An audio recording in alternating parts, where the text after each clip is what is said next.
vast underground city in Derinkuyu, Turkey, ancient underground systems in India.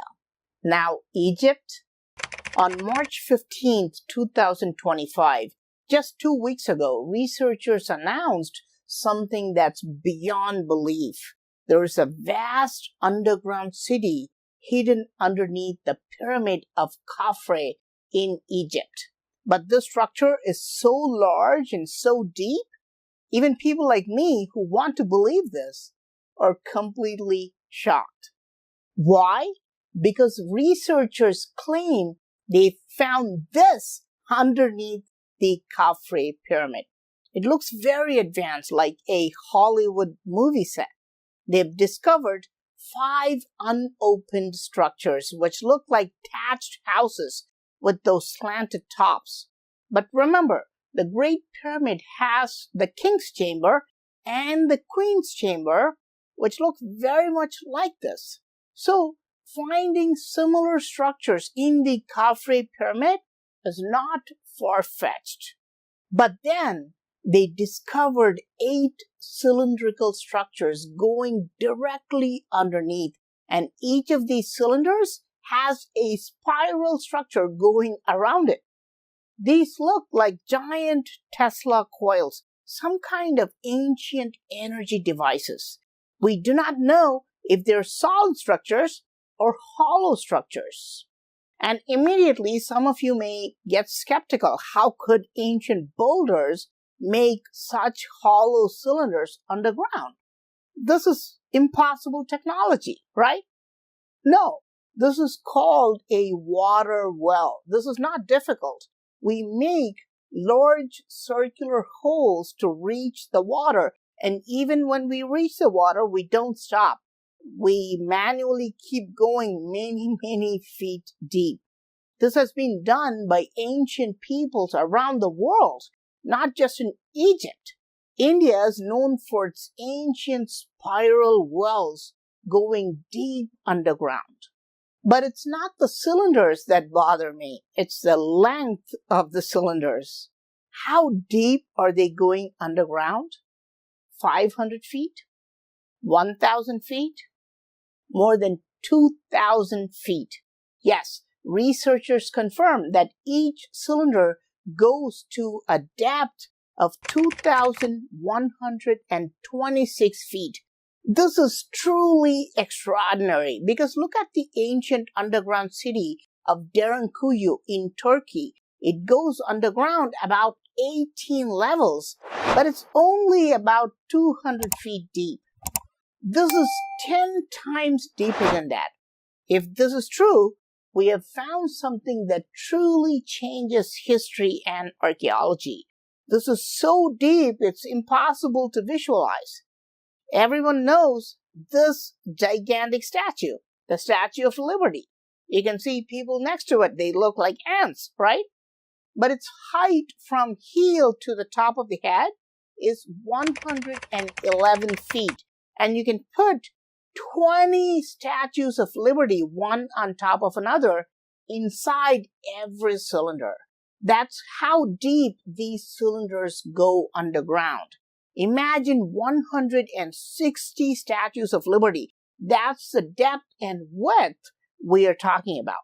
This is why I find it hard to believe, because such technology is very hard even today. For example, there is only one building in the whole world that is taller than this, and it's called the Burj Khalifa in Dubai, which is the tallest building in the world. And it was incredibly hard to build it above ground. Now think of building such a structure underground. But it does not stop there. Underneath the cylinders, there are 2 massive cube-like structures. Each side measures approximately 260 feet, taller than a 20-story building.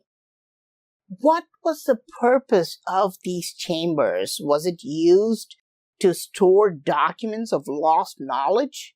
In addition to this, the SAR scans also reveal a vast underground complex that is more than a mile long beneath the entire Giza plateau. Was it connected to Atlantis? Did reptile-like beings, the Nagas, live in these underground areas? Is it a secret military base of the New World Order? But how did Egyptian authorities, who are notorious for preventing access to researchers, grant access to scan the pyramid of Khafre? They didn't. These scans were done from an orbiting satellite using a private company. Radar signals were sent from 2 satellites over 400 miles above Earth. This is how they got the scans done, because the Egyptian authorities would have never accepted such a scan on site. It's well known that Egyptian authorities resist deep research into the pyramids. In fact, Dr. Zahi Hawass, who's the face of Egyptian archaeology, is known for calling some people pyramidiates. Who is a pyramidiate? Anyone who refuses to accept that pyramids are mere tombs to bury the dead. The core belief of Egyptology is this: pyramids were built as tombs, period. But if the Great Pyramid is just a tomb, why is it aligned precisely with the 4 cardinal directions? Can you tell me any modern tomb that's made to align precisely with the cardinal directions? And why would all 3 pyramids match the layout of the 3 stars of Orion's belt? Would any family construct their tombs with this layout today? Not to mention the enormous size and intricate passages inside the pyramids. These pyramids were definitely not built as tombs. This is common sense, but this means they will call me a pyramidiate too. But there are new additions to this list of pyramidiates. Who?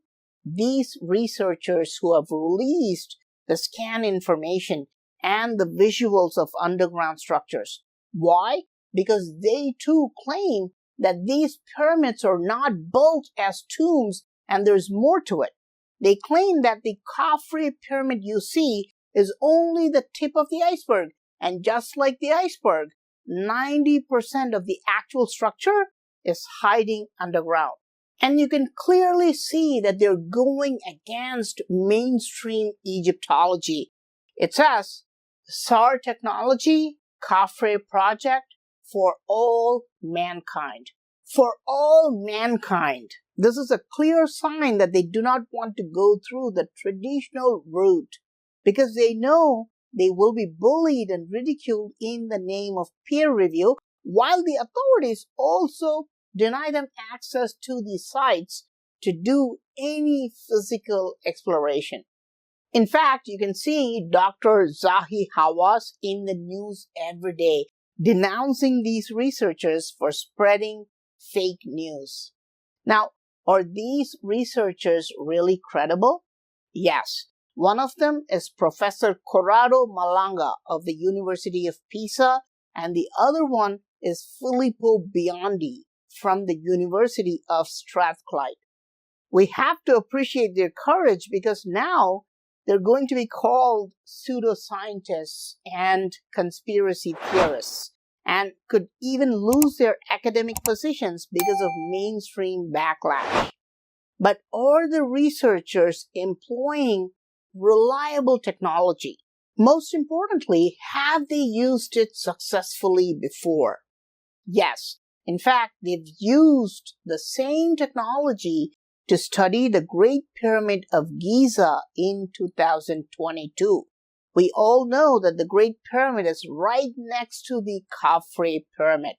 This 2022 study was published in a science journal, Remote Sensing, and what they documented there is extremely interesting. Here's a satellite scan result of the Great Pyramid, and here are the known chambers and passages inside the Great Pyramid.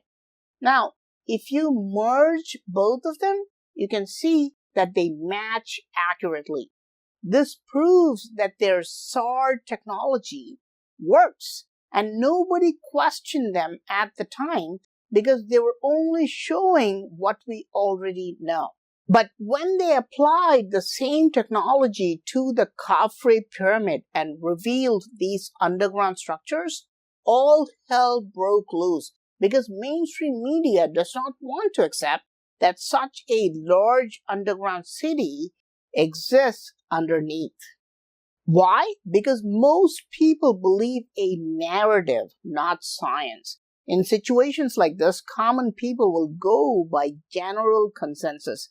For example, if you see 10 YouTube videos and 8 of them claim this is a lie, you will believe this is fake news. And conversely, if you see 10 X posts claiming it is legit, you will believe this is true. This is called social proof in psychology, and this is a bias that everyone has. For example, a majority of people thought that Russia was a bad player until now, and are suddenly starting to think that Ukraine is a bad player that provoked Russia. This is because the narrator has changed, so the narrative also changes. And we must accept that a commoner will never fully understand what's really going on and who's really pulling the strings. So, should you believe that an underground system exists beneath the Khafre pyramid? No. So, should you not believe it? No. Just keep questioning it until it's proven or disproven beyond doubt. How do you prove or disprove this? If Egyptian authorities just start digging at the easily diggable locations, they can easily find out if this is real or not. This is the easiest way to do this, and I think there is a very good chance that these structures really exist underground. But I do have several questions in my mind. Now, what if these are natural structures? What if these are natural fissures or caves going deep underground into the limestone bedrock?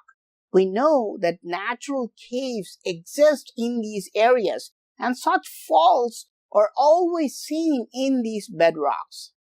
But perhaps nature cannot make 8 equally spaced cylinders all going underground to the exact same depth and ending in 2 cubes. So maybe they are in fact artificial structures. The other question is the water table. Now this is really mind-boggling. Remember, the depth of these structures is going below 2,000 feet, right? But the current water table at Giza Plateau is about 50 feet below the surface. And at the pyramid of Khafre, the ground is slightly elevated compared to the surrounding area. So the water table is about 100 feet deep.